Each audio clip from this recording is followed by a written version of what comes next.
కలిగాయి. అందుబట్టి నాలుగు వేదన పడ్డావు, ఆవేదన చెందావు, దుఃఖాన్ని కార్చావు, బాధపడ్డావు.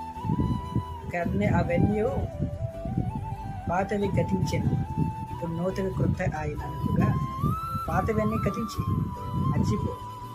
ఇక నీ జీవితం నూతన వంటి జీవితం కావాలి. పరిమళించాలి నీ జీవితం.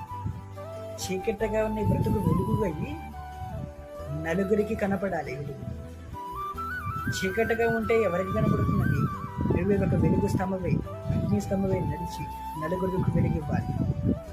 నలుగురికి వెలుగు మయమే జీవించాలి, ప్రోత్సహించబడాలి. ఆ అవమానాలు, ఆ మాటలు బట్టి నువ్వు నడమకు. దేవుని ధైర్యం బట్టి నువ్వు ఉన్నాడు, ఆయన కృపను బట్టి నువ్వు ఉన్నాడు.